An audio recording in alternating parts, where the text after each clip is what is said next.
Good evening, everyone. I'd like to call the meeting to order.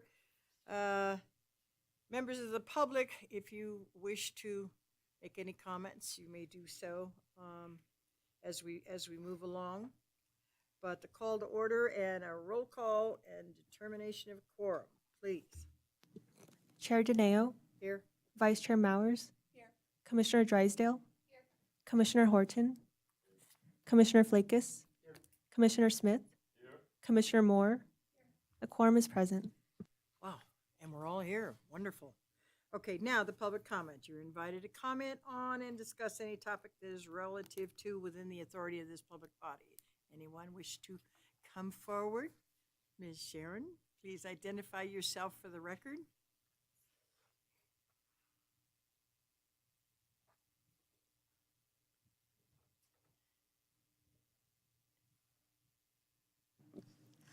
Hi, Sharon Ross with the Capital City Arts Initiative. Thank you for the opportunity to make a comment.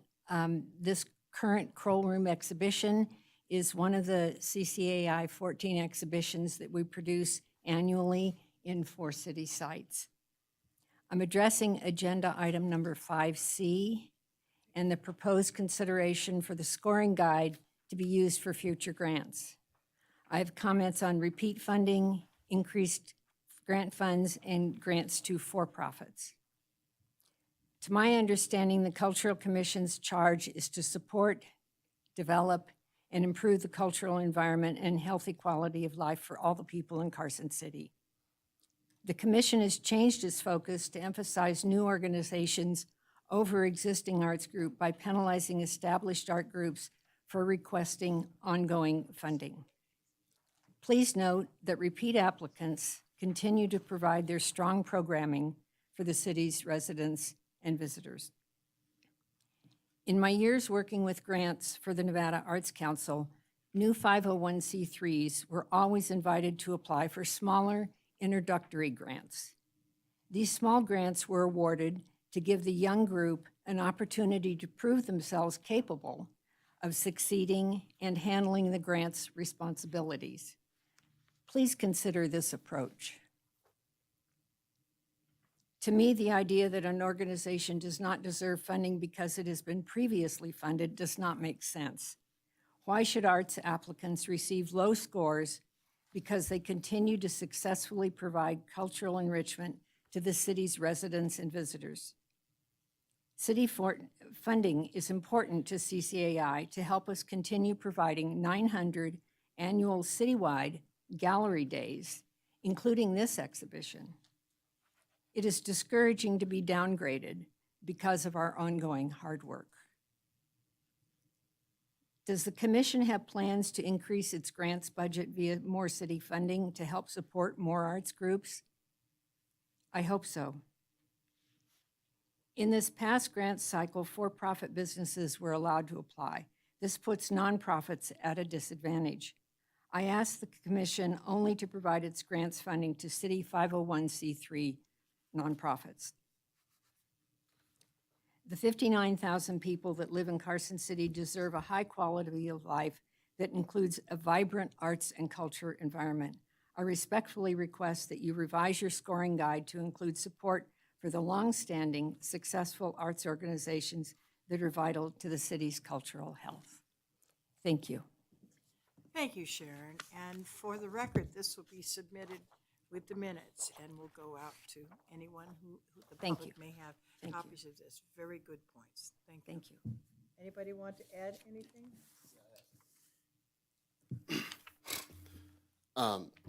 Regarding the, or just anything in general, just for No, on the subject. on the subject.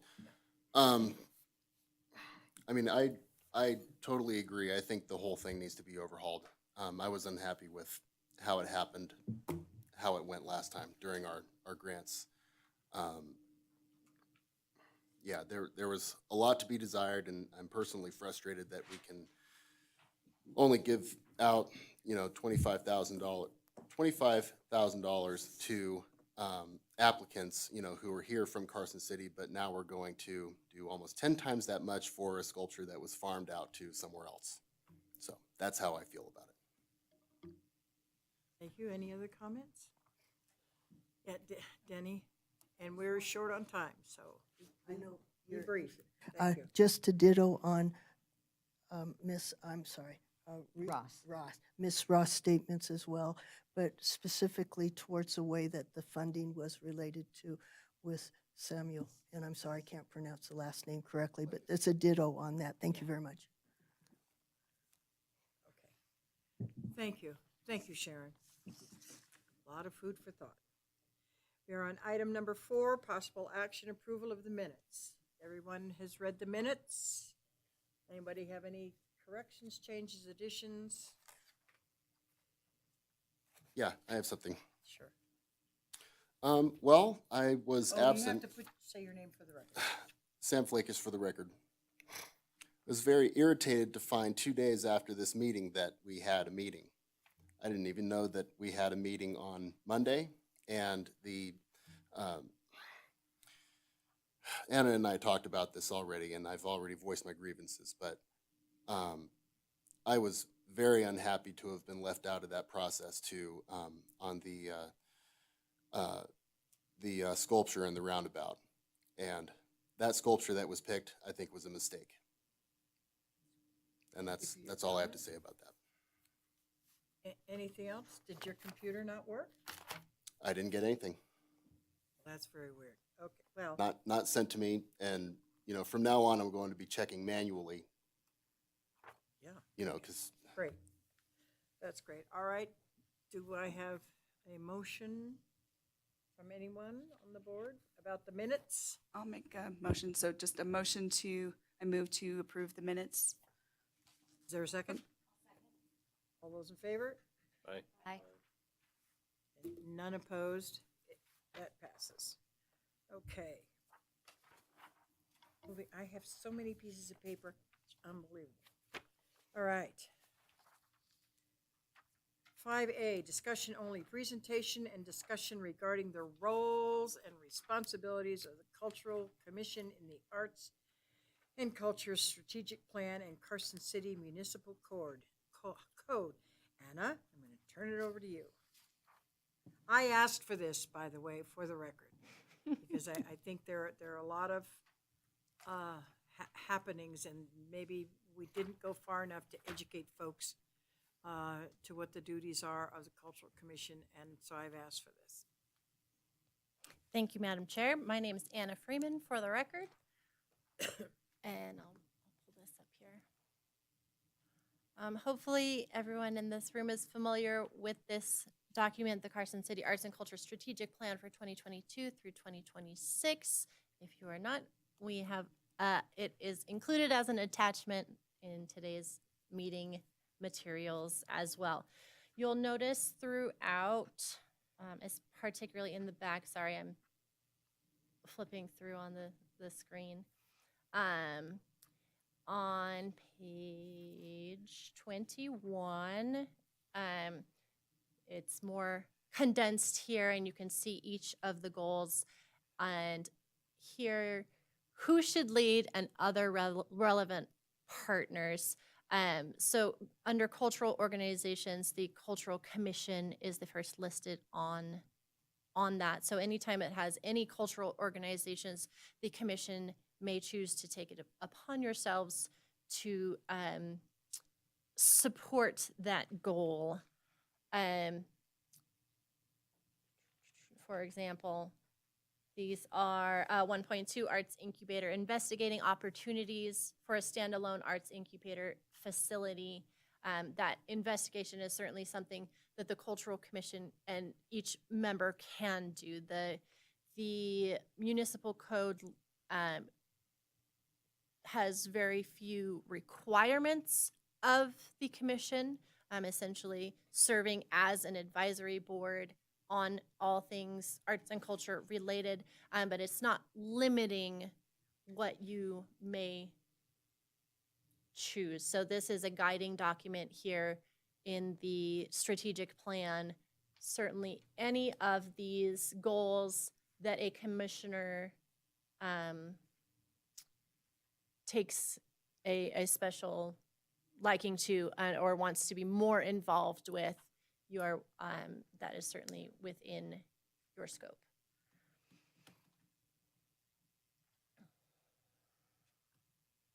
Um, uh, I don't think I need to go through the whole thing, but starting there on page 21, any of those where it says other relevant partners, cultural organizations would be your key term there, and what you want to look for the commission's involvement. You can see many of who should lead is typically either the city staff, that would be me, or the CTA staff, that would be Mr. Brooks, who you met last meeting, and quite often it's both, as you can see with green and blue and the slash with both. I'd like to bring your attention to the Carson City Municipal Code 2.41, pardon me, where the commission is listed. And I believe, Madam Chair, did you want to go over some of anything regarding expectations in the, as here in, during meetings? You mean as commissioners? Yeah. Okay, let me back up here. And Todd, I think that this is more in your area. When I first joined the Cultural Commission, I had to go to a half a day of a hearing all about city code and what we as commissioners legally could and could not do. And I don't think that happens anymore, or does it? Has everybody been through that? So I'm getting three shaking heads, no, that doesn't happen anymore. So it's like, what are the rules? It is really what I was concerned with for everybody who was sitting here. So we're all on the same page. Certainly, some of that may be due to, on March 15th, 2022, the Cultural Commission, although some of you are not part of the commission proposed changes to the CCMC regarding your roles, and that will be the 5B that you may want to. 5B. Okay, Yes. there's so many pieces of paper. Yeah. So Yeah, this one. Yeah, so currently, pardon, Anna Freeman for the record, sorry, CCMC 2.41.070 currently has 7 functions: advising the Board of Supervisors on all matters pertaining to the city's arts and culture program. Okay, Oh, but pardon. on that one, Barbara, again for the record, number 6, the functions of, when we, on the functions of the commission include but not limited to identifying and designating cultural districts, neighborhoods, and landmarks throughout the city. I thought we were strictly the redevelopment area. I didn't realize we could go anywhere in town and say, oh, this looks like a good place to bring art. So now what? That's being taken out, right? That number, I believe you're referring to, yes, that number 6 was proposed by the Cultural Commission in March Yeah. of last year. It has not been amended in code as of today. Well, as I'm looking at the red lined one, it's been removed. That is the proposal that was made. So any red line is what was proposed to be removed, and blue is proposed to be added. Susan Meyers for the record. So Yes. Anna, was this previous action the one that's on March 15th? You said that was recommended, but it was never codified. That is correct. Okay. Anna Freeman for the record. I believe that the codification was postponed because there's kind of an overhaul of CCMC across the board currently. So as it stands right now, what was recommended in March of last year is in a docket somewhere. Gotcha. Susan Myers for the record again. So my question too, I was a little confused, like Barbara was saying, the one that is proposed is this 5B attachment. that's what you're proposing that the code changes to, instead of these 1 through 7 that was the previous one from March 2022? Anna Freeman for the record. The 5B attachment is the recommendation that was made in March of last year by the Cultural Commission, but has not been codified. Okay, so it's just an expansion of what this is. Okay. Correct. Madam Chair, it sounds like you're discussing both 5A and 5B. Yeah. If it would be beneficial to do both, if you could just open up 5B for discussion as well, that would be wonderful. Yeah, I have 5B here also. And it requires a motion. Okay, why am I not finding 5A? I've got 5B, I've got. 5A is your 5A is presentation. just discussing. Okay, just So discussing. 5B, if you'd like to open that. Okay. Well, that's where I was asking you the question, was from what's on 5B. 5B. Okay, so are you now asking for this board to formally make a motion and accept the changes to submit to the Board of Supervisors for their approval, that this is, I think it may be worth discussing first okay? those changes that were proposed in last March, and if that is Okay, well, let's open. changes needed.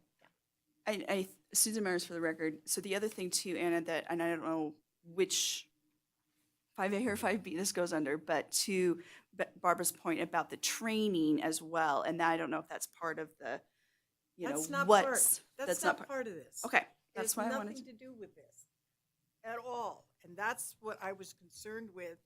Not so much this, I was concerned with, okay, I'm Joe Smith and I wanted to come on this board. Now, before I can do that, the city says I have to go to a class and I have to learn, right, Todd? Do they not do that anymore?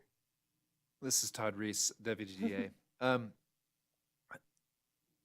I don't believe that there's a class per se anymore that Cultural Commission members or members of any other commission go to per se. At the request of the chairs of the various boards and commissions, I have sometimes provided training or a presentation on the more legal aspects of being on the board, which is the ethical considerations and the open meeting law considerations, and which dictate why the agenda is the way it is. And for example, why we can't start until 6 o'clock when the agenda says 6. Yeah, well, that's what my concern was, because it was my feeling that people don't have that experience of hearing what the civil code is, what the law is, what we can do and what we can't do. The open meeting law. Everybody know about the open meeting law? It is. The ethics training is available online. I believe there's also an open meeting law that might be training available online. Yeah. And so I can find those links and resend that out to everybody. That's not something that necessarily has to be agendized. It can be done before the meeting. Okay. Excuse me. Bless you. Bless you. Thank you. I'm going to ask for that, please, because I think that's helpful for you to know where are you within motion making, within discussions, within what can we talk about, within, you can't have serial phone calls, you can't have meetings with, more than, one person to, but you cannot, I can't call you and say, I'm going to vote this way, and then you call so-and-so and so. You can't do that. And I just thought, those are the things that we kind of need to know. Right, and those things are more the legal aspect a little bit, if you will. And I can certainly provide provide the links for the board to review. Okay. All right, so are we on 5B at the moment in this discussion about the recommended changes of Chapter 2.41? Has everybody looked through it? Do you have any comments to make? Bethany Drysdale, for the record. I just want to clarify something that Susan said, because I want to make sure we're all on the same page. This attachment 2 is the code as it stands right now. This is the creation of the commission, duties and powers, membership, and then .070 is functions as it stands now. And then the red line document is what's being proposed. The red line document is. Is what has been What proposed. has already been proposed last year. Right. And if you read through it, it's kind of a little verbose with what we had put together nicely and kindly last year, and I think it was just synthesized to make it more condensed, but the meaning is relatively the same as I read through this. Am I getting it right? That it's relatively the same, it's just been tightened up. How's that? Anna Freeman for the record. The number 6 and number 7 that were proposed in March of last year are worth taking a second look at. And number 6, identifying and designating cultural districts, neighborhoods, and landmarks throughout the city is, you could say, is part of all matters pertaining to the city's arts and culture program. It's perhaps more detailed than necessary. If you would like to include it, it may need to be advising the Board of Supervisors on identification and designation of cultural districts. Number 7 was, I put it in quotes there because it was verbalized at the meeting. It was not in the original documents. Investigation of an eventual nonprofit local arts agency dedicated to promoting the arts through fundraising, seeking grants from government sources, state arts agencies and foundations, and providing sub-grants to local organizations. And while it is absolutely worthwhile to investigate multiple sources of funding, I believe the main reason for looking into an LAA or a local arts agency is for that federal matching to sub-grant what the small amount that has been granted to our nonprofits, arts nonprofits in the past. So it's worth noting that there is already, according to the National Endowment for the Arts, Carson City already has an official LAA, which is the Carson City Arts and Culture Coalition, which Ms. Ross might know a little bit about, but it has not been meeting regularly, and it is primarily made up of those arts nonprofit leaders.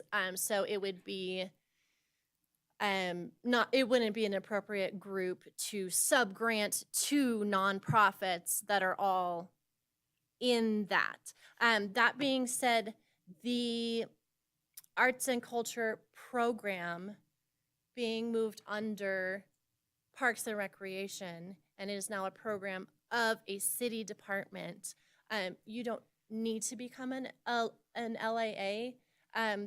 Municipalities already can, if they meet eligibility requirements, can already do that sub-granting. You don't need to form a nonprofit for that. So the city itself or the Cultural Commission, if certain eligibility requirements are met, can already apply for that federal matched funding for sub-granting. Well, then why do we need to exist? I believe, Can I? Yeah. Can I offer something Yes. there? Bethany Drysdale, for the record. I think the strengthening of this language was to answer that very question. Before, it was very promote, promote, promote. Well, we don't need a commission to promote the arts.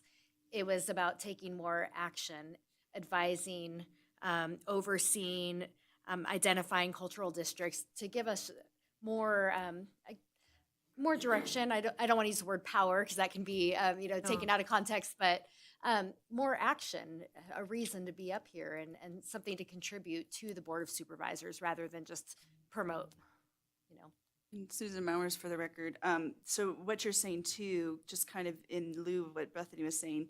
So number 7 doesn't seem like it's something that really needs to be part of the commission, since that's kind of more with what the city can do already. Or even that could be, seems like the city and the, I don't know, would the CTA be part of, No, if we needed parks. that? No, No, just parks. So as far as just I think number 6 is still important, even though it could be folded under the other one. I would have never, like Barbara said, I never would have even known that we would have had that kind of just, ability to designate certain areas beyond just the redevelopment district. Right. So I think that one's important. I think it's fine to not have number 7, but I think strengthening the language will help us to have more. I mean, we're all of a very various expertise in different art fields and promotion and marketing and tourism and all sorts of things. So I think if we're used the right way, we can be an effective body. As if I'm hearing correctly, and correct Ms. Barbara again for the record, it's now lumped onto Parks and Rec to take this on, as opposed to what? I mean, I think at one point in time, the reason to split off the Cultural Commission from Parks, where it started, was this very reason, that they're all about the parks and beautification and so on and so on, not artists and doing all this kind of stuff. And there was a separateness, which I think brought on this kind of language. Well, now it's going back to parks, right? Dan, you're here. Anna Freeman, for the record. So when I am talking about the arts and culture program under Parks and Rec, it's me. Essentially, I am the, and of course with your guidance, but the program, I'm the only employee in the city that's under the arts and culture program. Madam So- Chair, if I might, the Cultural Commission has taken quite a journey over the past several years, 10 or 15. 15.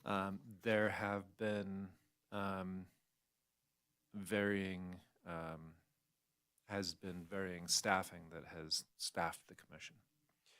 But the city has made a decision to put it under the Parks Department right now, and that's where we are going forward.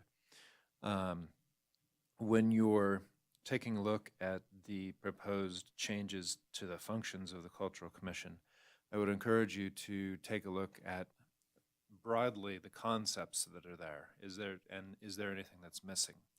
The language that you see will change. And what it'll do is it'll go through the DA's office. The DA's office will put it into the form and format that is being used for the municipal code, and then it'll go and be presented to the Board of Supervisors.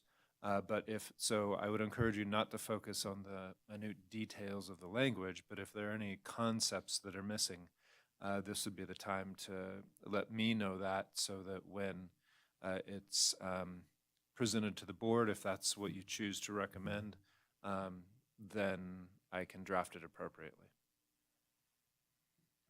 The flip side of that, I should add, is this is entirely for your consideration. If you're comfortable with the functions of the board stated in the municipal code as is, you don't have to recommend anything. Okay, Michael, Madam Chair, Michael Smith for the record. So I'm trying to wrap my head around this, and I'm looking at the old functions 2.41.070, which was 10. And I'm looking at the action, well, not action, I'm looking at the recommendation to amend from the previous commissioners, for those who were on the commission, on March 15, 2022. So when I look at number 7, there is nothing in the preceding functions of the 2.41070, or the original, I should say, that focuses on nonprofit local art agencies.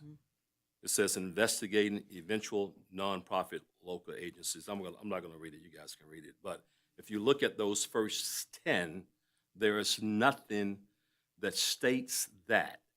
Now, as a new board member coming on, this amendment or recommendation would have been helpful, maybe to me and maybe some others. Because as I look at Ms. Rossi's comments in the next to the last paragraph, I asked that the commission only provide its grant funding to city 501c3 nonprofits. So, and we did have for profits to apply, which in my opinion, we need to revisit that. We need to tweak it. We need to really add more teeth to the selection process on how we went about in selecting the grants. So to say this, to bring it home, if we are going to investigate an eventual nonprofit local arts agency, will the for-profit businesses go away? Or are we still going to allow those for profit to apply? Because when I look at 7, and then the previous 10, it didn't even mention anything about the nonprofit local art agencies, if that makes sense. This is Todd Reese, Deputy DA, for the record. Your comments do make sense, and I understand the dichotomy that you're trying to draw. The nonprofit local arts agency is a term of art, and I did not look this up before our meeting. However, it's a term of art used by the NEA. And there are certain pathways that the NEA can use to grant funds to local entities. There can be government entities that can receive the funds, and there can also be a quote, local nonprofit local arts agency. And that was something that at the time these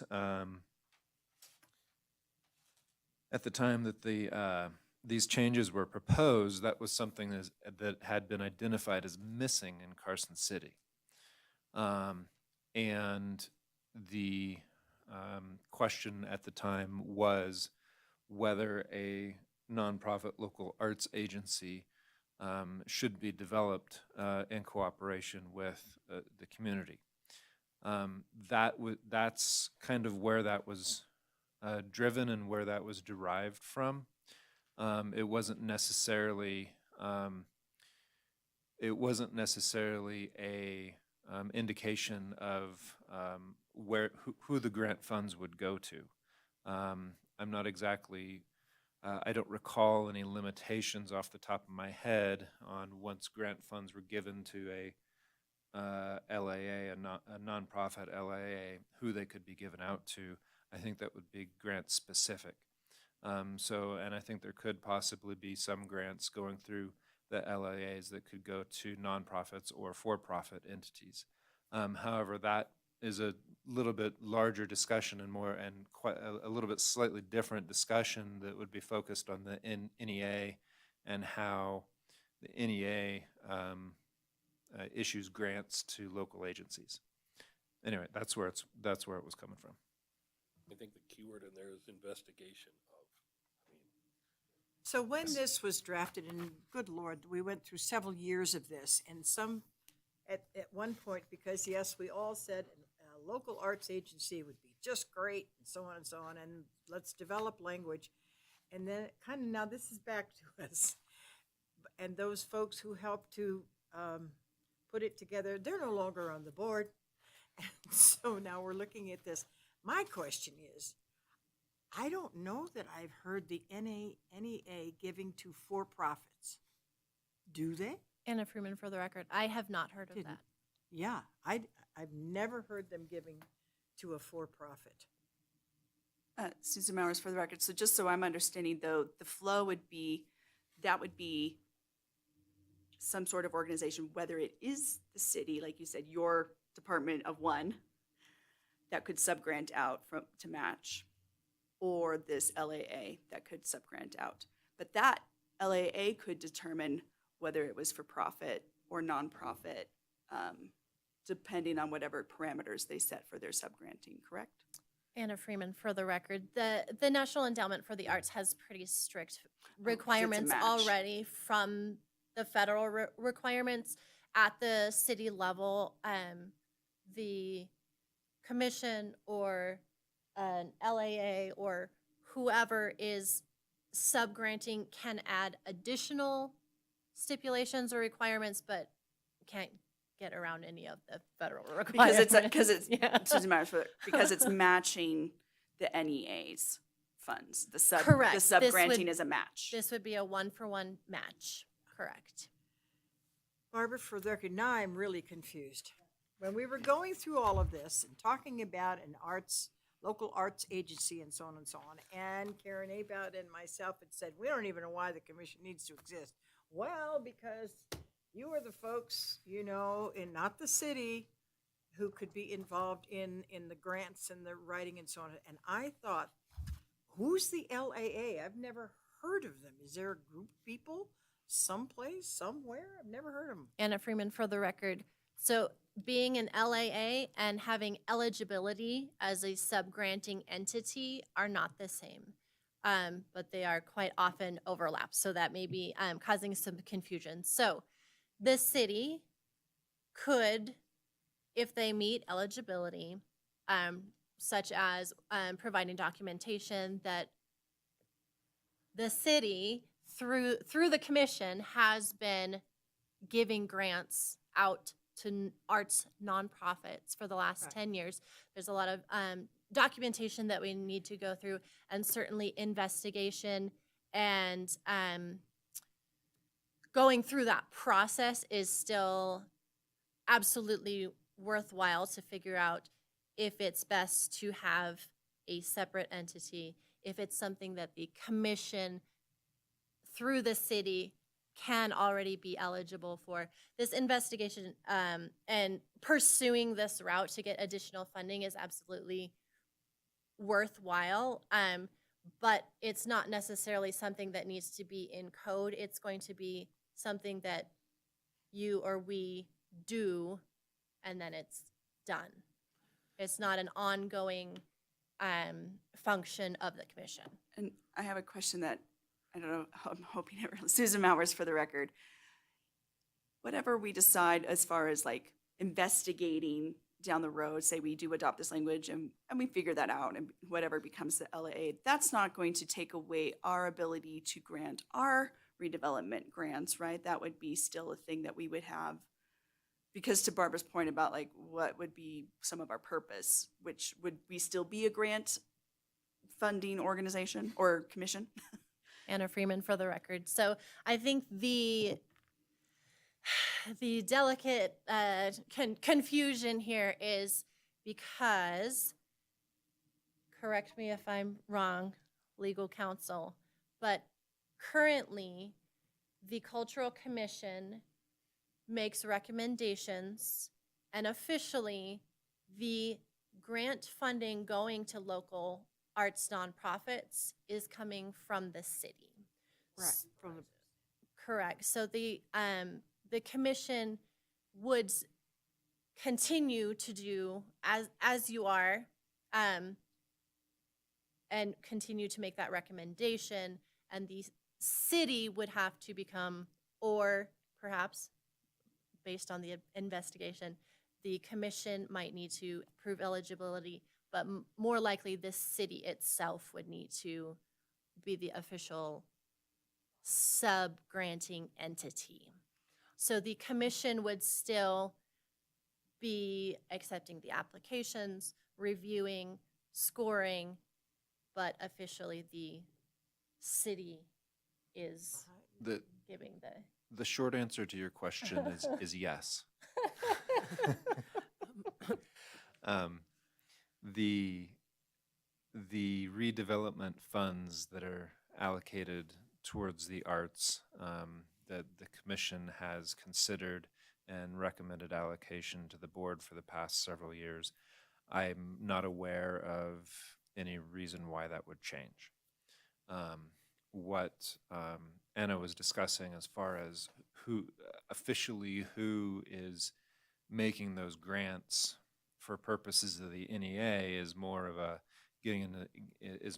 NEA specific issue, and something that we would have to just work through with them to figure out exactly who in the city is the granting agency that the NEA is going to consider, and then we can move forward with the NEA on that. That's something completely different than the redevelopment funds.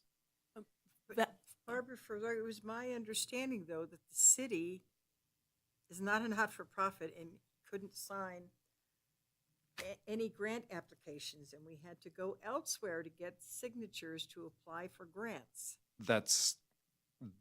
You're officially getting beyond my knowledge of the NEA rules.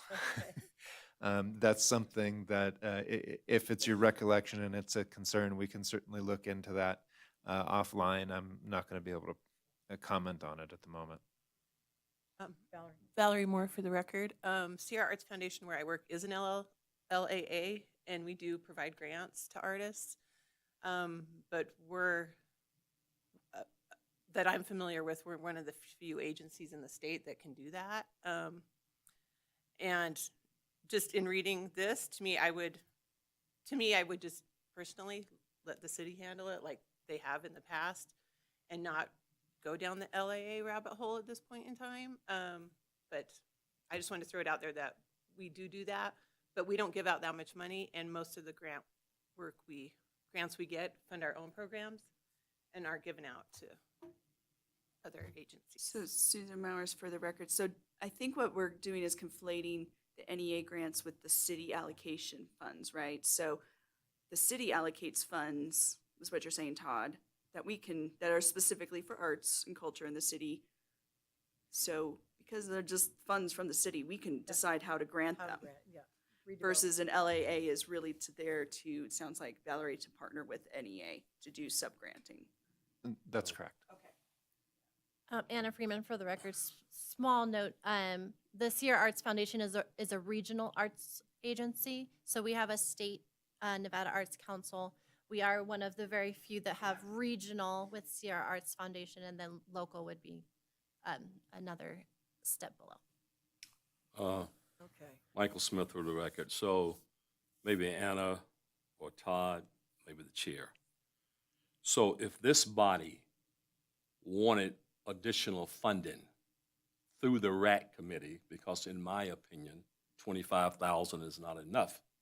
I hate to see even turn down organizations when they have prepared, when they have submitted, and when they have completed all the necessary requirements and work to come before this board and try to obtain a grant. So I guess, Todd, you being the legal person, the city provides funding, and maybe Madam Chair, can we ask for additional funds, or does NEA supplant additional funding for such request if we wanted to present this to the city for additional funding? What I'm hearing you ask is can you ask the city for additional funding through the redevelopment funds or through the RAC grants, getting additional funds for the arts here in the city?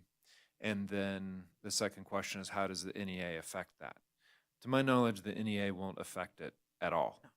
And can you ask the city for more money? Of course. You can, anybody, yourselves, anybody can always ask the city for more money. Whether there's more money available, and whether the city would choose to allocate it towards the arts, that's another question that only the board could answer. Barbara, for the record, I can tell you from my experience, at least 8 different years, we have requested additional funding and redevelopment to be told thank you, but no thank you.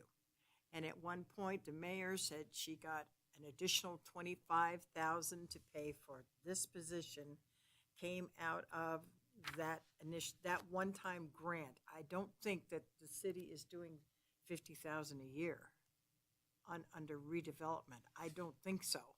I think we are still back at $25,000, which is a drop in the bucket from my point of view.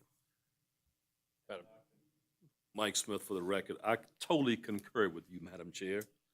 As a former member of the RAC committee, I know the funding that they have available. I've actually witnessed and seen monies much more than this committee and requesting funding. So I guess, what's the difference? Having a dozen in one hand, 6 and a half in another. I mean, It depends on what, if the 5th platform for the city says arts, known as an arts city, and they don't fund it, what are we talking about? Curtis, you had a comment. Commissioner Hart, for the record, I think it's reasonable to go before the RAC and ask for more money. I don't think that would be an issue, and I think we should do that. Real simple. So let's make a point to do that. It's not on the agenda, but Todd, how could we It's a handle that? comment. Because I think you've got 7 people in total agreement.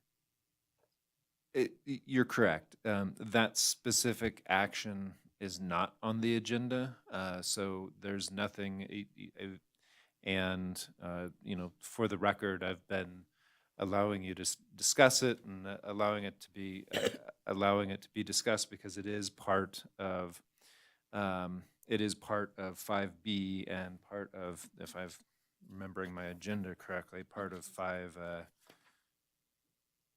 I believe. Yeah. So it is, the RAC grants are on the agenda. Now, the specific action to go and ask them is not on the agenda, but, you have, We'll put it on the next one. we can either, if you really, if you'd like, we can put it on the next one. Otherwise, I think through this discussion, I think Anna's Anna heard that. Anna's heard the discussion and has gotten the message. Moving forward. Everyone agree with that? I'm in total agreement with that, and good luck to us all, because it's almost a joke when you have wonderful organizations in town and they need funding and you go, oh, well, we can give you 2,000 or 3,000, and then it was more money so that you could have a big project. I can remember us sitting here talking about, we can do big artist projects, but they were going to have lots more money, anywhere from 20 to 25,000 just to do sculpture of a whatever, and it just sort of, it comes up, we talk about it, and it goes away again. So I like Michael and Curtis's comments about let's go to redevelopment and put our case forward and say we simply, otherwise I don't see why we should continue this. That's my own personal opinion, because I think it's a waste of artists' time and ours. So, we have before us, let's take what we have before us in terms of item number 5B, and requesting a formal action and motion And on. really quick, can I have one more point Sure. before we do a motion? Sure. The one thing on Susan Mowers, for the record, that as I looked through, what's proposed, to Todd's earlier point about if there's anything kind of thematically that I feel is missing, I do feel like number 10 that was crossed out here it says promoting greater arts education in the schools, I would say like in the community, but I think arts education would be an important thing that we could also encapsulate in our body to try to help promote and develop artists along with already existing artists. So are you saying keep number 10 as it stands I would and not? I would Take it keep, out? I would add number 10 back in, but instead of saying in the schools, I would say in the community. And that would be my only amending. But that's just my opinion. I don't know how the rest of the commission feels about that one. Anna Freeman, for the record, I would just point out that that might become redundant if you replace schools with the community, promoting greater arts education in the community and through programs accessible to the I didn't- public. Yes, of course, Yeah. in schools and throughout the, yes. More just cleaning up that language, yeah. But how does everyone feel about that being Yeah, okay. kept in? Into the public. Perfect. So I guess I just would say, let's add that back in and not redline it, All right. if my fellow commissioners are I like- amenable I to like that. All right, so, gee, in the past, they used to put the motion language there, but it's not there anymore. So we're going to have to Could you- put together a motion. Could you clarify number 10 one more time, the specific language that you feel should be in there? As it stands. As it stands, even though it's crossed out, but as it stands, promoting greater arts education in the schools and through programs accessible to the public. Got it. Okay. So having said that and adding it back in, I can't make a motion, but somebody needs to make a motion. I want to ask one other clarifying question. Bethany Drysdale for the record. So number 7, investigating of an LAA, is that something that we want in code? To Anna's point earlier, it's something that we would do and is done. That seems like something that shouldn't necessarily be in city code, but This is Todd Reese, Deputy DA. In my view, number 7 is a little bit more of a specific version of number 2. Number 2 says advising the Board of Supervisors on grant opportunities, and then continues. So number 7 is a specific grant opportunity, and if you were satisfied with the language in number 2, you could probably delete number 7.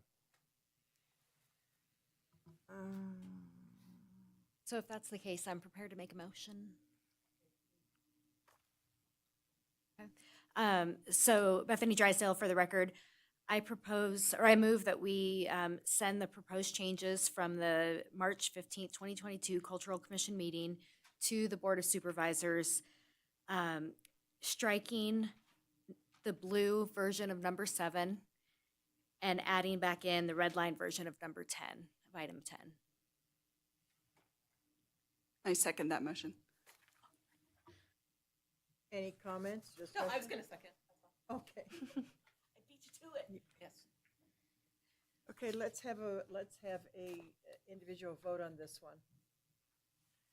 We have a motion and a second. Chair Deneo, Yes.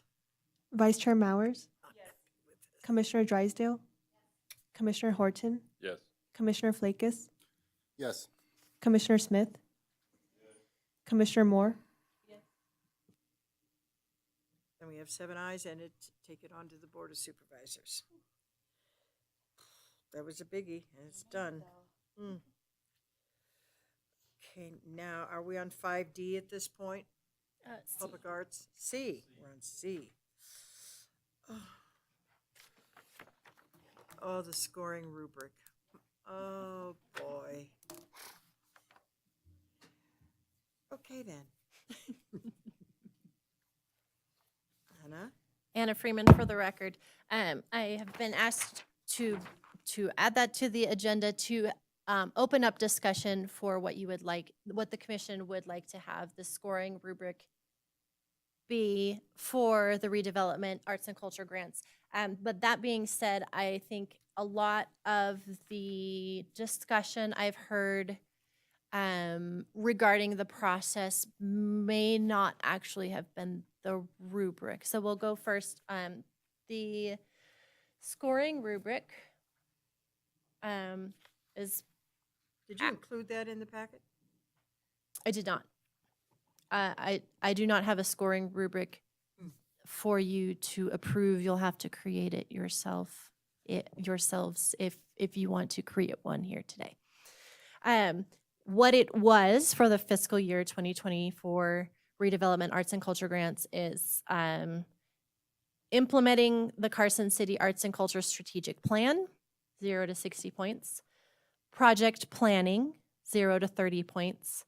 Project management and / feasibility, 0 to 30 points. Community impact, 0 to 30 points. Artistic merit or capability or skills enhancement, 0 to 30 points. And then there was a deduction for repeat events or projects that have received funding in the past. For everybody's understanding, can we define what that means, that last item about repeat? The concern is if coming every year because you're doing X project and you want money to continue doing that, or it's like the symphony, they put on a new score every year. Is that a new project or is that an old project and it has that decreasing value? That's where I think everybody got stuck, is what do you mean by, What does new mean? What That does was the new problem mean? last time, and you need to get rid of that. what does new There's mean? no definition that was brought before this commission about what new meant. I understand that you want to encourage new art in organizations. I get that. I don't like the deduction for the existing funding. I think we should look at it. We should score what is before us, and the winner wins. That's simple. You know, there's no need to complicate it and to get into a debate about what's new and what's not new, and did they change their old program slightly to make it new? There was a whole lot of debate last time that did not need to happen. Let's simplify the process up front so that we don't need to go through that. And then when the scores are complete, they can be totaled up by you and brought back and say, these are the winners. I think the concern over the last 10, 12 years has just been the same groups every single year. And rarely did we get a new one. In the last couple cycles, we've gotten a couple of new artists who've come forward. But when you're dealing with $25,000 and that's all the money you have, it is very difficult to do anything that's going to make a difference. And it was just, as I was told, when the redevelopment commission put together this piece, it was not to do repeat. It was to bring new art and new artists to town. I've been told that by several members of the Board of Supervisors. And that's where the rub started, and that's when people started saying, well, just hand out the money to the same ones and we're done. So It's Susan? good to have new artists and new programs. That's a great thing to have. But some of the existing programs are great as well. And as we sit up here, we need to look at what's presented and evaluate it and score it accordingly, and then bring those scores back. Susan Mowers for the record. So I think the other thing, I was in on the last one and not on this one. I apologize that I missed this one. But what are the funds also used for? Are they used for operational purposes to keep an arts organization running versus developing new art programming? And is that something we want to fund? Do we not? Do we need to help them, become an entity that can accept operational funds? I think these are some other questions that might have in the past been, what is that funding for? Is it for developing a new score or whatnot? Or is it for keeping the lights on and paying salaries? that was very clear. It is not for operations. That was very clear.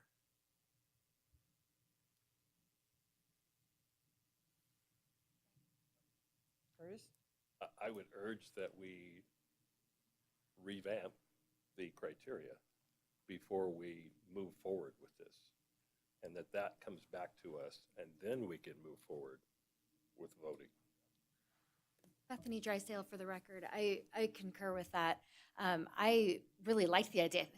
I don't want to get shot in here, but I think it might have been my idea to say, let's reduce, points for those who keep coming back, with the idea that that would encourage organizations to go find other funding. I think that in practice that didn't work. So I agree, there's probably a million different ways we could go with this. It's going to require more thought than what we can put in up here right now, I believe. But I think that we have seen the impact of deducting points from worthy organizations, and then awarding points just because something's new. They got great points just because it's new. Well, is it new and valuable? Is it new, serving our purpose? I have another. Susan Mowers, for the record. And maybe the thing is too, of course, with our limited funds, but, perhaps there's something that is almost also to Sharon's point about introductory grants versus, some greater funding to help, these art organizations continue, so that maybe we actually, in the rubric that we come up with, they're kind of separate criteria, something that just needs some seed money to get going versus something that's been developed and established and it has a lasting guaranteed impact, and how we would do the funds that way. So that might be another option. Yeah, I would like to see Anna come back with criteria and a different proposal. Barbara, as for well. the record, I would like to ask here that there be a small group to meet with Anna from the board and revise the entire piece.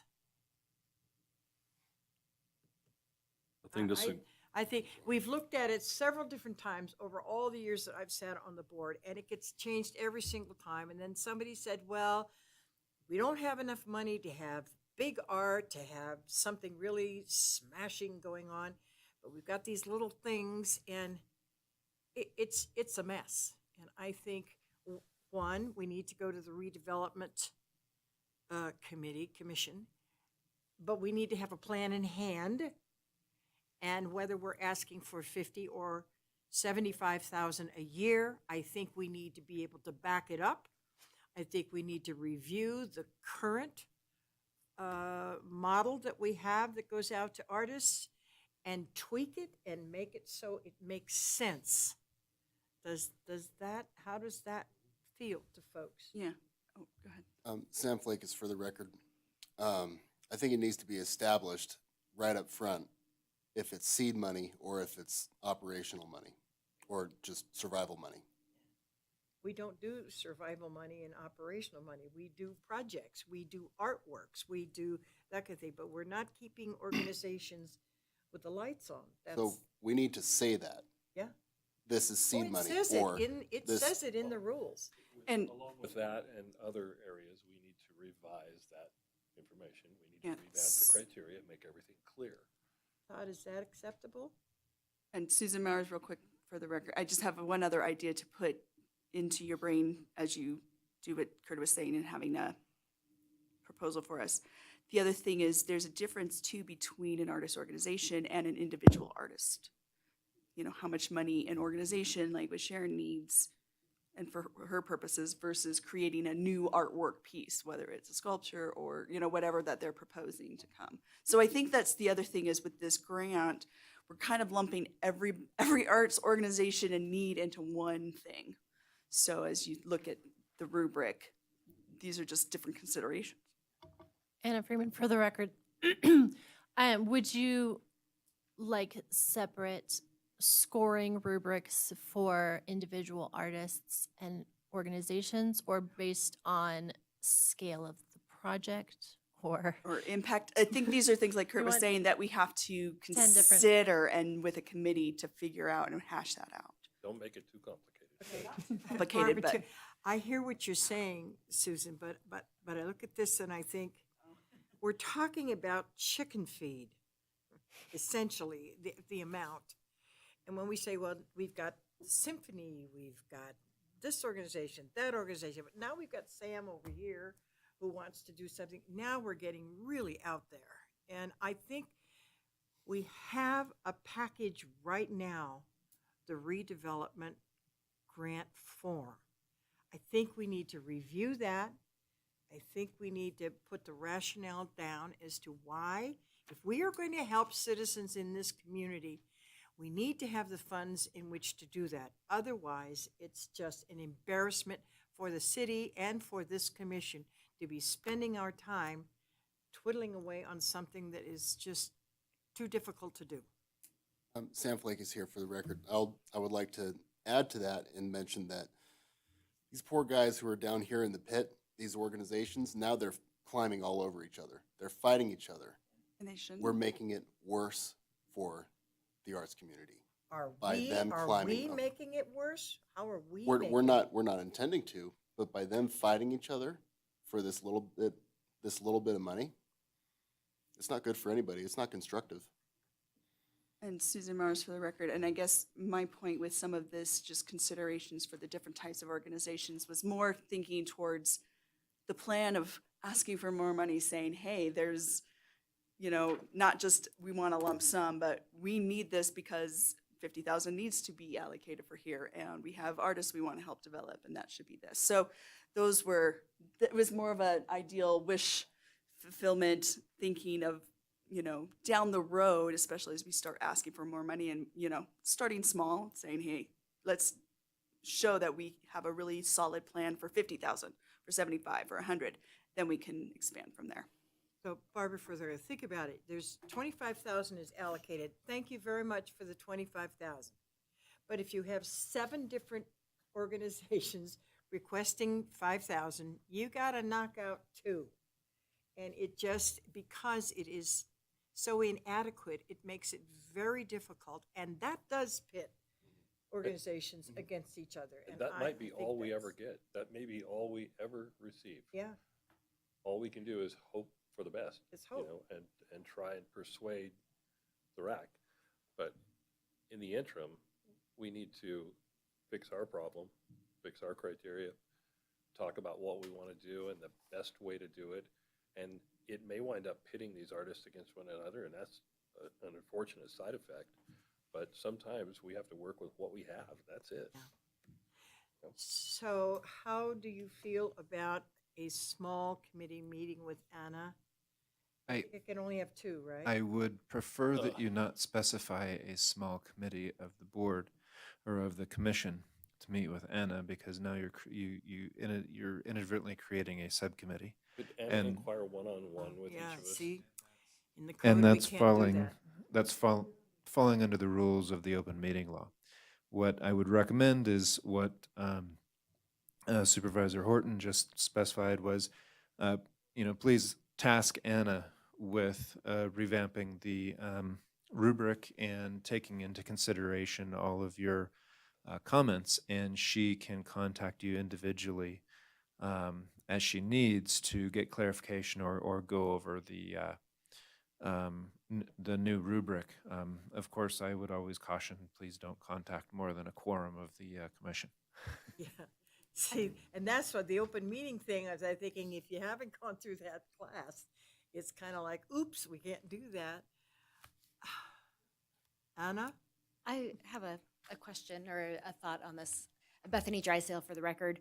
I wonder if it would be helpful to narrow, kind of to what Susan was getting at earlier, what these grants are for. I know they're not for operational costs for an organization to keep the lights on, but they're for venue rental, purchase of hard copy things and supplies. What if they're, marketing grants, or what if they're supply grants or something specific? It can only be used in those ways that would help the applicants really focus on what they're asking for. It would help us, I think, score. We could look at, like things. It's hard to compare somebody marketing the Nutcracker to somebody asking for venue rental cost, Normally, the Nutcracker, they would be asking for costumes. They would be asking to pay, for some special artist or something. Not marketing, which is really interesting. They had to go out and get their own funds to do the marketing. I think we need to review the actual grant formula, the request. What goes out to the artist? What does it include? What do we have that says these are the rules? And then look at what, you've heard from all of us tonight and see what we can do. And somehow, I truly do believe we need to put the rationale together for why we need to have increased funds. And take it to the rec. Not if it wasn't in here. No, can't do that. It is for possible action, but there's nothing, the for possible action was regarding regarding basically establishing a scoring rubric. At this particular point, I believe what you've decided is that you don't have enough information to establish a scoring rubric, and you'd like Anna to go back, create something, take a look at what's been done, talk to a few individual members of the board, of the commission, and then come back with a new rubric for the commission's consideration. So with that, I don't believe that any action is necessary.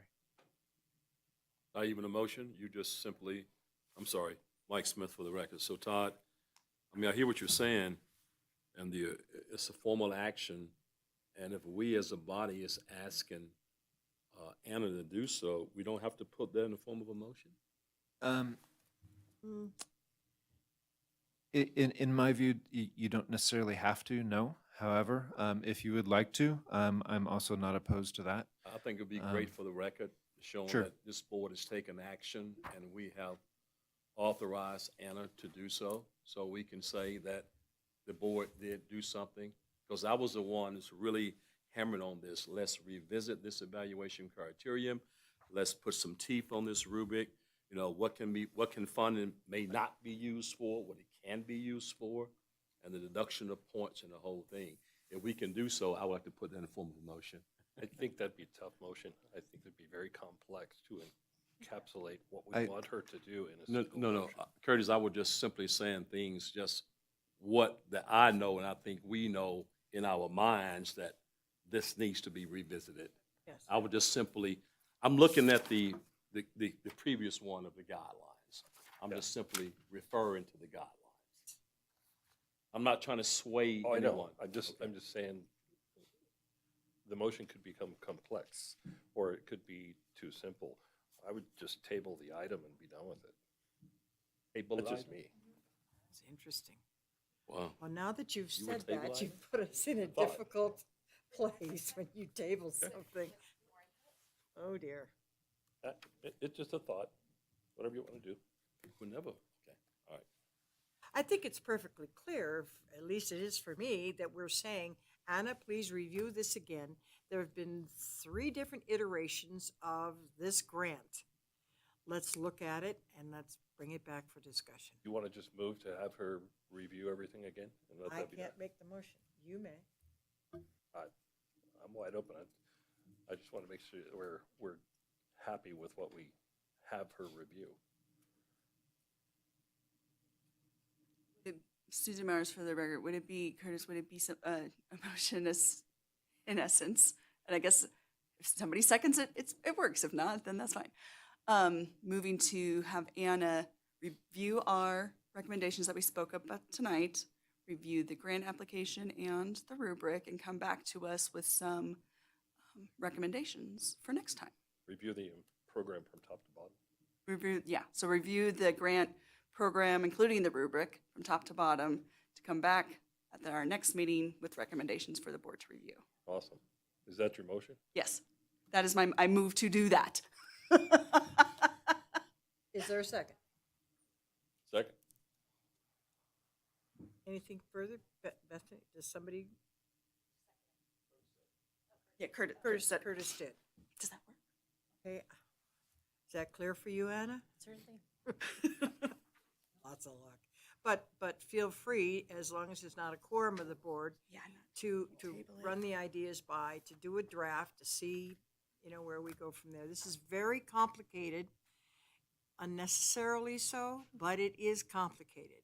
But out of this, hopefully, we can find some ideas and thoughts and rationale for an approach to the redevelopment commission for additional funds.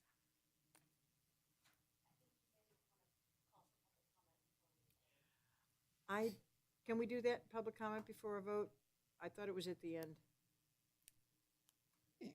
You can, the public comment after each item is within the chair's discretion. My only request is that you are consistent for all the items. If you would prefer only to have public comment at the beginning and the end, that is acceptable under the open meeting law. If you would like to invite public comment after each item before you vote, that's within your discretion. However, I would simply ask that you do it after each item. Well, we can't go backwards, but I think this is At the end, we'll just. this is pretty important at this one specific thing, because this is what we do. And I'm thinking there may be two in the audience who want to make a comment to this. I think with your permission, we'll allow that, but then we need to move on. Okay, and it needs to be short and defined. Denny, if you're going to make a comment, please limit it to Couple minutes. that's it. Thank you. Commissioners, short and sweet. I am so confused. I don't know how we came up with $200,000 for a rollabout art that, that is very expensive and such, as far as the what do you call it? I'm sorry, the turnabout or the Roundabout. roundabout. Thank you very much. But then I'm going, you're making a discussion right now, which is great, but I think it should be on the agenda so that people know that that meeting will be specifically in set with it. It hasn't been mentioned that it's going to be on the agenda. It's just going to be discussed and added on to Anna's duties. But then when it comes back, and if it's not on the agenda and she wants to talk about it, you're not letting the public know that's coming. It I- will be on the agenda. Okay, thank you. Sharon, did you want to make a comment? Sharon Ross, CCAI.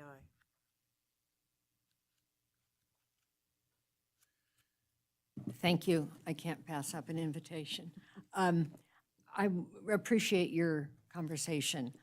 I would like to meet with Anna as a potential grantee to give her some input on my experience with these kinds of grants. Also, for the board to know, it is very difficult to raise money for staffing to keep an organization going. It's much easier to get money for program specifics, but if you have no staff, you have no program. I mean, you can't just say, I'm going to do all this and assume it's going to happen. So with all due respect, I understand what you're saying, but we do have to have money to keep even our small stipends funded. So I would like to meet with Anna, and she should probably meet with the several organizations that apply. You don't need our permission. You are Okay. the public, and you have every right to call Hannah or Okay. anybody else that you want. So Okay. thank you, Sharon, for that. Thank you. Thank you for that. But again, in the many years I've been on, one of the questions has been, do you do fundraising? Do you do marketing?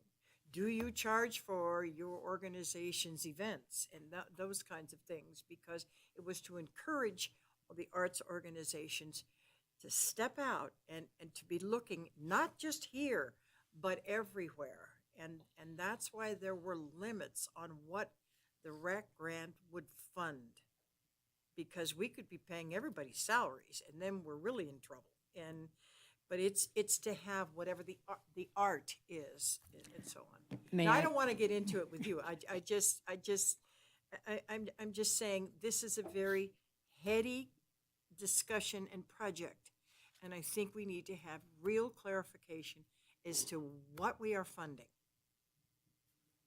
Everybody agree on that one? Okay, thanks, Sharon. I appreciate that. And yeah, you're going to have a nice discussion with Anna. Okay, so, oh dear.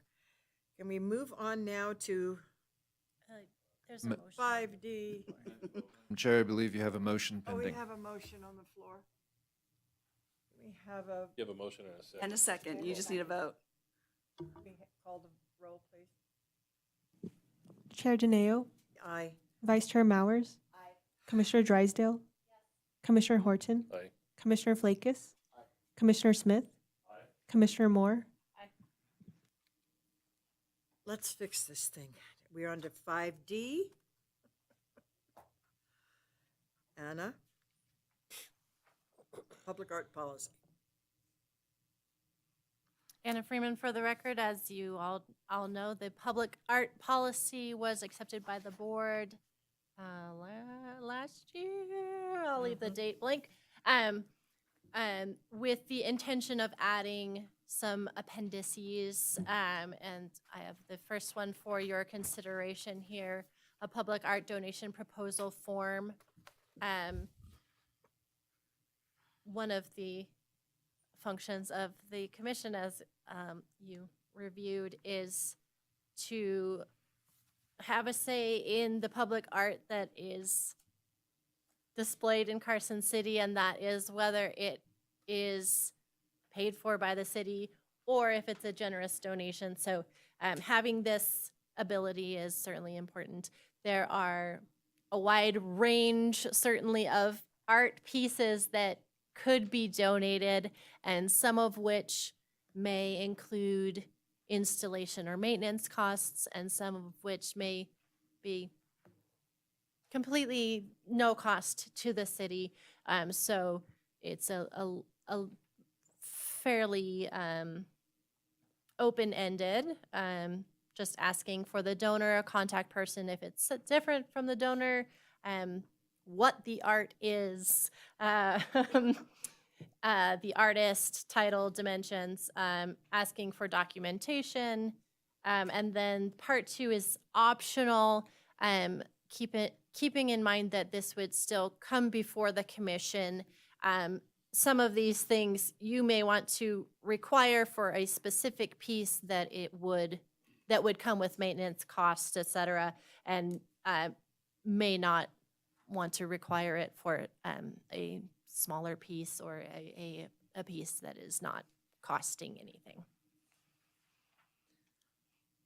So, I don't like the idea of a brief description. I want an in-depth description of this piece of art that one might want to donate. A full description. Yeah, I guess my question, Susan Mowers for the record, was just the optional information doesn't seem like it should be optional to me. Yeah, yeah, I agree.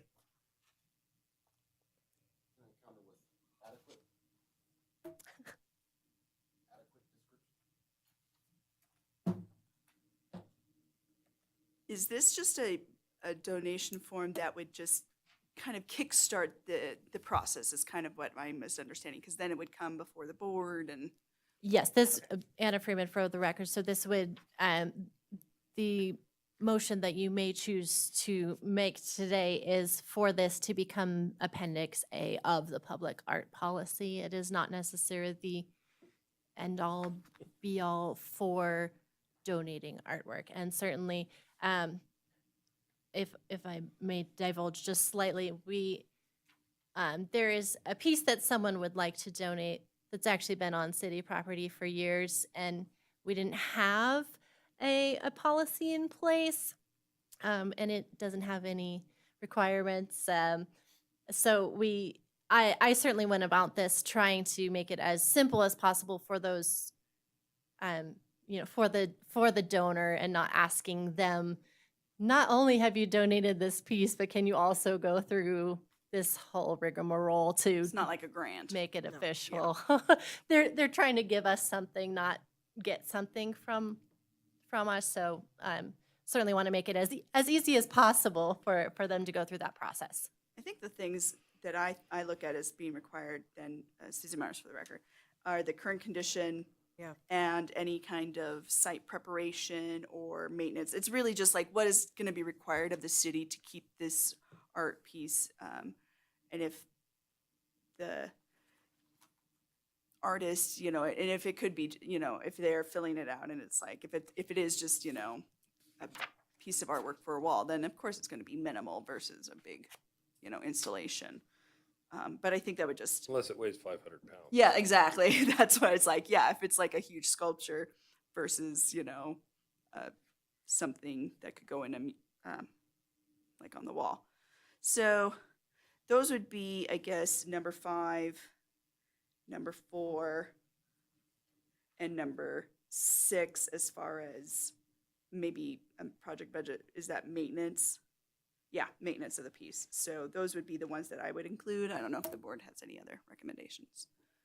Barbara, for the record, as I'm looking at this, Anna, this is good work. Are you telling me this has not existed until now? This, That is correct. it has not existed. So having said that, is this going to have to go by the legal department or the DA? This kind of form? It has already gone by the legal What department or the DA, which is why you see some legalese at the end of it. Okay. However, Yeah. I will take a look at it again in light of your discussion today. And this would also, because it's part of the public art policy, which was approved by the board, this also has to be approved by the board. Okay. So that clarifies that. So, well done, Anna, thank you. And your department for having reviewed it. Anyone want to make a motion at this point? I move to recommend to the Board of Supervisors approval of the public art donation proposal form as presented to become Appendix A of the public art policy. Is there a second? Not me. Is there a second? Valerie Moore for the record. Did we want to make those changes that Susan had to it or leave it as is? And creating, as in moving some of the optional things to not optional? Is that right? None of that should be optional. Okay, The desire of the board, I can amend my you can, motion then. well, you haven't had a second, so you can start from I scratch. start from scratch. I move to recommend to the Board of Supervisors approval of the public art donation proposal form with the amendment of making fields 4, 5, and 6 If, required, not optional. Under you, part you- two. you can do that, or you can just say, recommend it with changes as discussed on the record. Even better, recommended with changes as discussed to become Appendix A of the public art policy. I think all of number 2 should be mandatory. I do too. Okay. I think all of number 2 should be mandatory. As discussed by the board. Okay, so you're seconding approval, but that the entire document, okay. So let's restate the motion. Okay, I'm going to restate it. Okay. I move to recommend to the Board of Supervisors approval of the public art donation proposal form with the edits as discussed by the board, making all of number 2 mandatory, not optional, to become Appendix A of the public art policy. I second. All those in favor? Aye. Aye. Any opposed? There we go. We did it. We have that one done. Yay! Okay, where are we now? We're on E, 5E, the meeting schedule. This is easy.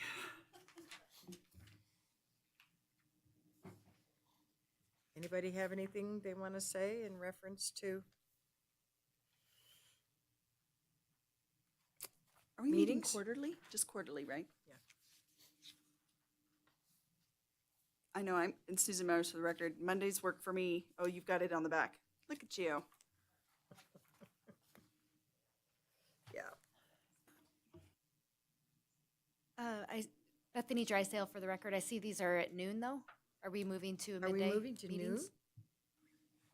Anna Freeman for the record.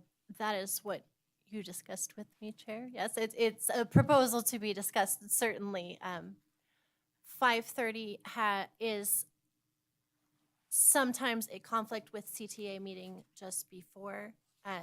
So moving it to start at 6 or to go before the CTA at noon or 1 I would, think some of us with Work. work That's will not be a gonna work. conflict. It's not gonna work. I'm happy to meet whenever you'd like. Okay. But I wish we could have it so that we were at 5:30, because otherwise everybody's here quite late. And if there's a way that we could blend it in a more reasonable way, that would be nice. Sam Flake is here for the record. We also have to take in consideration the members of the public who would like to be here at these meetings, and at noon, they're a lot less likely to be able to participate. And doing it in the evenings or afternoons is a consideration to them as well as for us. So we're back to the evening.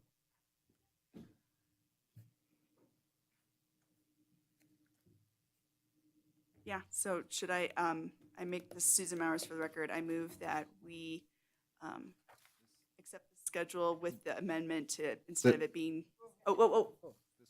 This one's just for discussion only. Oh, it's just for discussion. No emotion on this one. Sorry, I was Wait, just a whoa, motion whoa, queen. Whoa. Yeah, 6 p.m.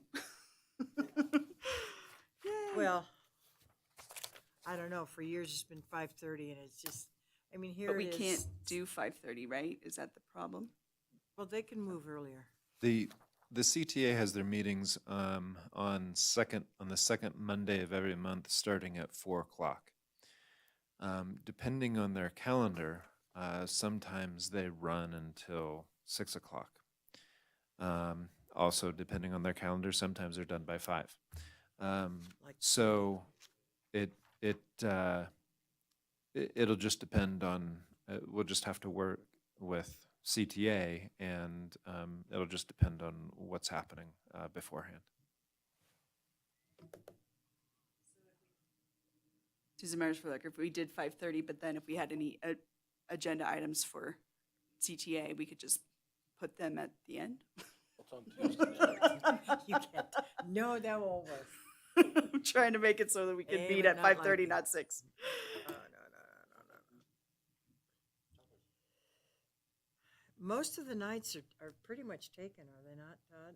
It's very difficult to get in this room. This room is scheduled pretty well in the evenings.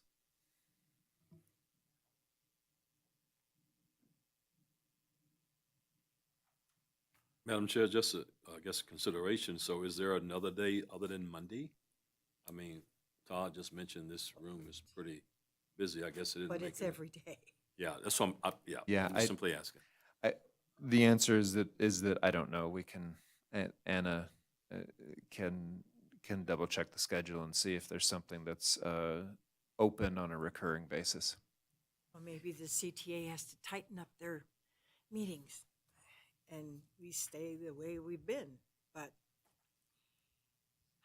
and we don't have a meeting until the next meeting in March.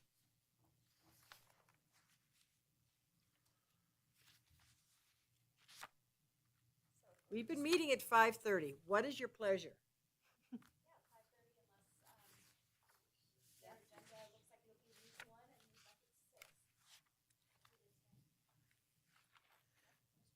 It's okay with me, I guess. Amazing. It's just amazing. Okay. Staff updates. I dare you, Anna.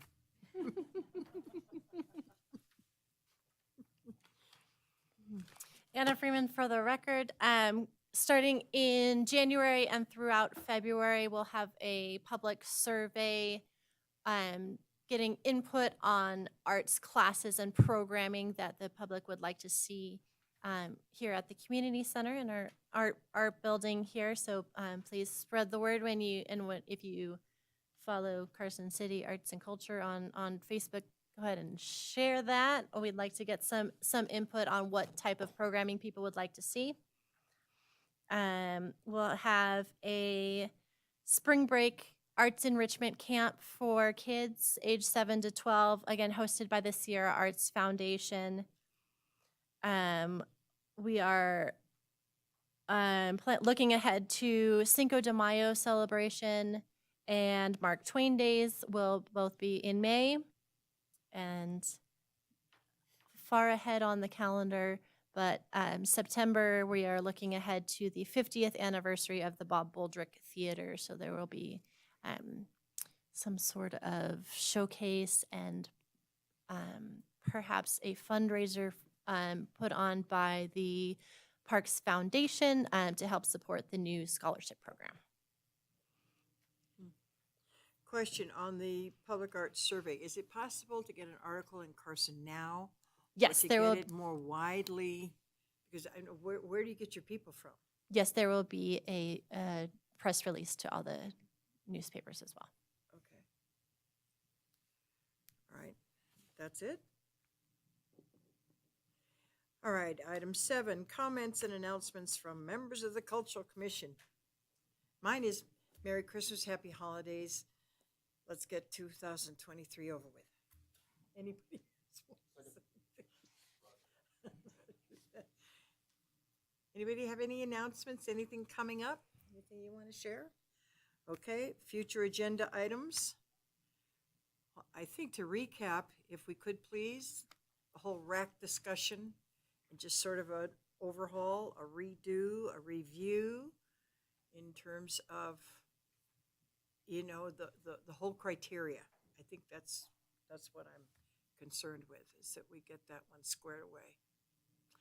And I'd like to add a comment that I think, looking at it, because it used to be in the originals that when someone requested funding, they had to show up and would sit there, and if there were any questions from board members, then they were there for the opportunity to answer the questions. And I think that was part of the frustration of the last time. Nobody was here. So folks didn't even know who some of these funding requests were. So it seems to me that we need to reconsider, if you want money, show up. Is that just my own personal opinion? I think we need to be able to ask questions. And I think some of the voting would have turned out differently. Okay? Anything else anybody wants to add to future discussions? Okay. Now, public comment. The public is invited now at the end. If you want to say anything, y'all come on down. And again, it's getting late and we're not going to have a long discussion. Thank you. Sharon Ross, Capital City Arts Initiative. CCI has exhibition in 4 city venues, and two of the current ones Anna's passing out for me. So you know, CCI provides honoraria to all of the artists that we work with. We do not provide honoraria to the students, but all the other artists we do. This is with Aloha. From Jackie Carlin. She lives here in Carson City. She's a printmaker and a painter. And we sort of thought all these flowers would be wonderful all winter long. The video, her video interview will be posted on our YouTube channel, I hope this week. It started with Willows, is up just through December 21st at the college. It's, we feel, an amazing exhibition. I hope you get up to see it. The show's coming down on December 22nd. It has 12 contemporary artists, Native American artists, with a variety of work in working baskets by 12 artists from the mid-20th century. They were all on loan from the Lloyd Chichester collection, and he lives down in Colville. I see Terry McBride you have a piece of hers? Terry McBride wrote the exhibition essay, which is available in the gallery and on our website. She used to chair this commission.